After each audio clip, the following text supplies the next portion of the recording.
Hello, Internet. So yeah, Saga issue 33. What a ride.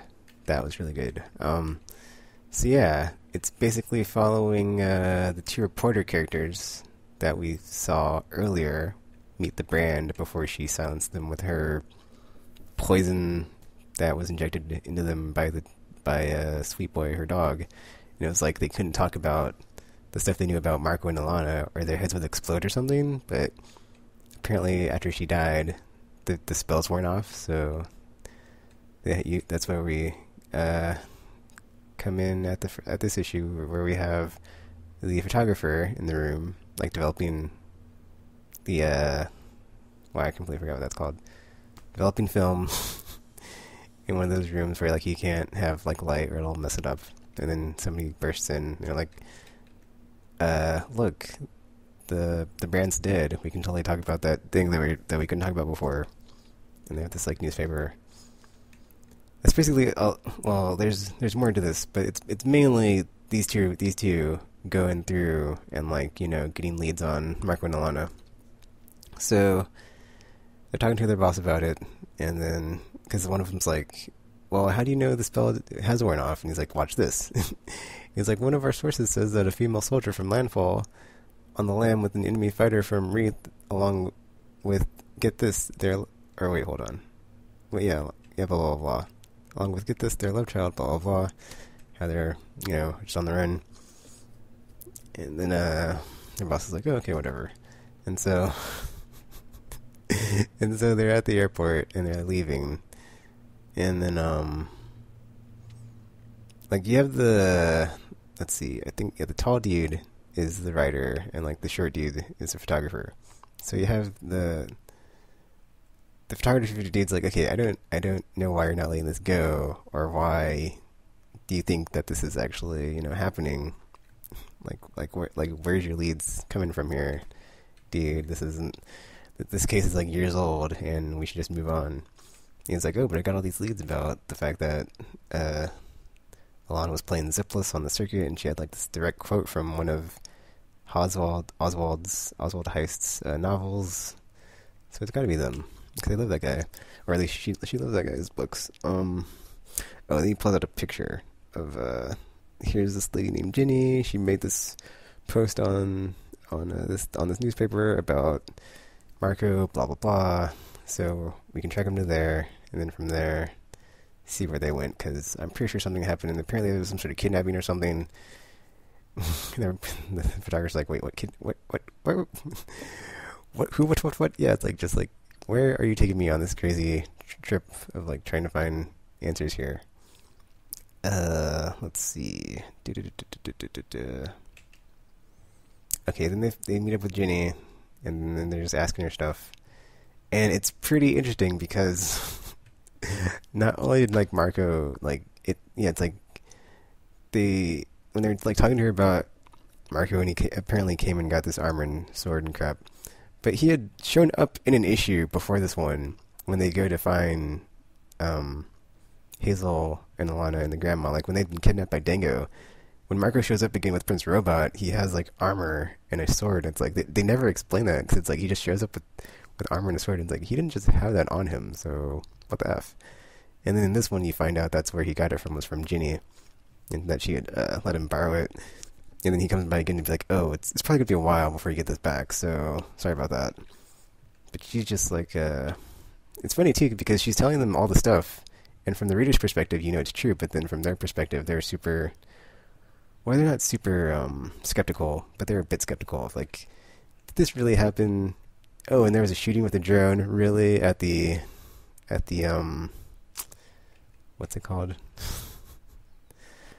Short circuit station or whatever, open circuit or circuit station with the where all the plays and TV stuff are broadcast. Really? So they're not 100% in belief about all this stuff happening, and it just seems to like get more crazy and elaborate and like out there, and like they're like, "Really? I don't think so." So that's happening, and then it's funny because like from the reader's perspective, like it'll all be true, and so that happens. Jeannie just like basically tells them all about it, and just spills her guts about the whole situation. It's funny too because like she didn't think of like they were out to. I don't think she knew that they were reporters because like they come and then she's like, oh, well, she has to like tell her husband something like so that she can like talk to them about it without him knowing about it because of the whole situation with Marco. And so I was kind of confused on like the whole thing of like did she know like who they are and like why she's telling them these things, but whatever, she just like told them everything, and then they're just they basically get interrupted by her daughter and they have to like leave, and then we go to this scene where they're in a motel doing it, and I was like, okay, well, I've seen everything in this issue, like this, not in this issue, but in this comic I've seen like there's nothing I haven't seen. It's like people dying, people making out, people of like different people naked of all different types of genders. It's I don't know what's left in this book. A dinosaur, like a giant dragon, giving itself a sex act. There's no Saga hasn't gone yet, so it's like man, I didn't even. And then like that one part when Isabel and Hazel, well, I guess it wasn't really Hazel, but Isabel's like, oh, we were just debating the origins of the universe, and it has like that first shot. Or that first panel on that issue was just like some weird creature like farting out the universe. It was like, what? So Saga, thanks. But so that's happening, and you have this whole like they're talking about like why the writers can't let the story go, and then he's talking to the photographer dude.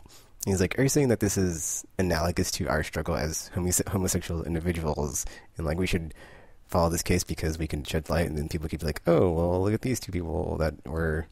Oh, they also made some reference of like calling them Hazel Blue Blood or something, or is that what it was? I can't remember. It was wow. I think that's what it was. It was like they called her Blue Blood or something. But anyway, but they're like, if we can do that, and then it could just be a giant controversy or whatever scandal of like, well, if two people like that can do this, and it's nothing compared to two people of the same gender. But then the writer dude's like, well, I'm not saying it's completely analogous to our situation, blah, blah, blah, and then whatever. So then they just keep going on the trail, and then they're going past the ice planet that they were on, where it all went down, and Dingo ate it. And they see footprints leading from a vehicle, or I guess a ship, and they like land there. And so we see that it's the crash ship of Marco and Prince Robot, because it's the Dragon Skull. And then they find those little flowers in the snow, which is, I don't remember seeing those, but I know it was on a cover, but I didn't know, like, at the time there was no significance or context to what they were, I don't think. But then in this one you find out that they're called Violence, and that they sprout in the trail of bloodshed, so that's cool. And so they're looking at the trail of footprints leading from the ship, and they're like, oh, there's like multiple tracks here, so it's like more than one person. So if Marco didn't leave or didn't come back, then he wasn't alone, blah blah blah. Then they're like looking, and they're like still making comments about, wait a minute, some of these look deeper, some of these look fresher, and then some of these look like they're not human, like they're paw prints. And then it cuts to the Will and Sweet Boy. Lion Cat's not there, so I don't know where Lion Cat's at. So that was interesting that he brought Sweet Boy, not Lion Cat. And it's also interesting because the Will's like not in as good physical condition. He's like a bit more weight has been put on by the Will, so not in tip-top fighting condition. Well, I guess that's not true because he still like is able to jack the two reporters with Sweet Boy. They don't kill him, but he's able to like use his lance to like just impel one through the shoulder, and then Sweet Boy just like wrestles one to the ground. And then he's just interrogating them, like, where's Prince Robot? And they're like, what are you talking about? We don't know anything about Prince Robot. And he's like, you don't need a cat to know that that's a lie. And he starts choking the photographer one, and like the writer dude's like, whoa, he's telling the truth. Because he makes a comment about like, you just couldn't take the second chance that my sister gave you to like walk away from this and never come back because you had no idea what you're dealing with, and like now you can see you have no idea what you're getting yourself into.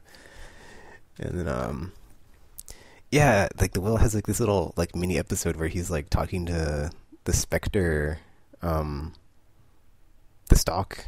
I mean, it doesn't show the Spectre of the Stalk there, but he does that thing where like he lapses to like talking to himself, of like talking to the Stalk when the Stalk's not there because the Stalk's dead.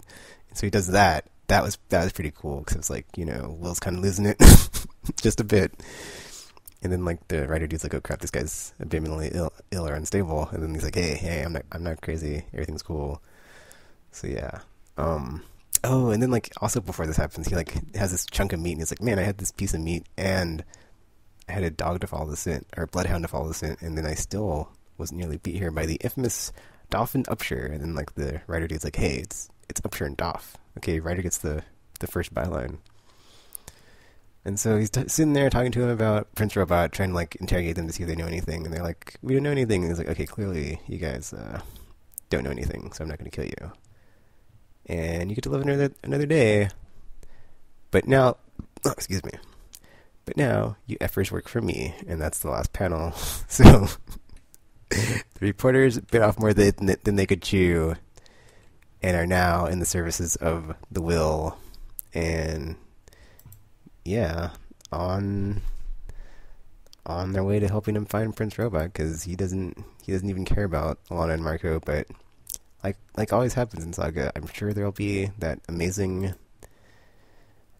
sequence where it all hits the fan and all roads intersect, and everybody's just like, oh, this is what I'm here to do, but you're in my way and I'm going to go through you, and stuff's going to happen.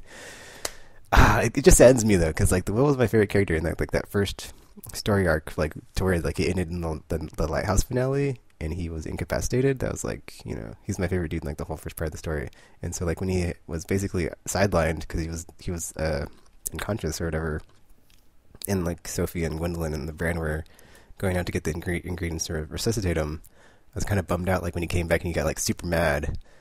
He's like, I'm going to hunt down this robot guy and kill him, because like those are two of my favorite characters. And now it's like they're clashing, and they're, one's hunting the other down, and the other one doesn't even know the other one's coming in.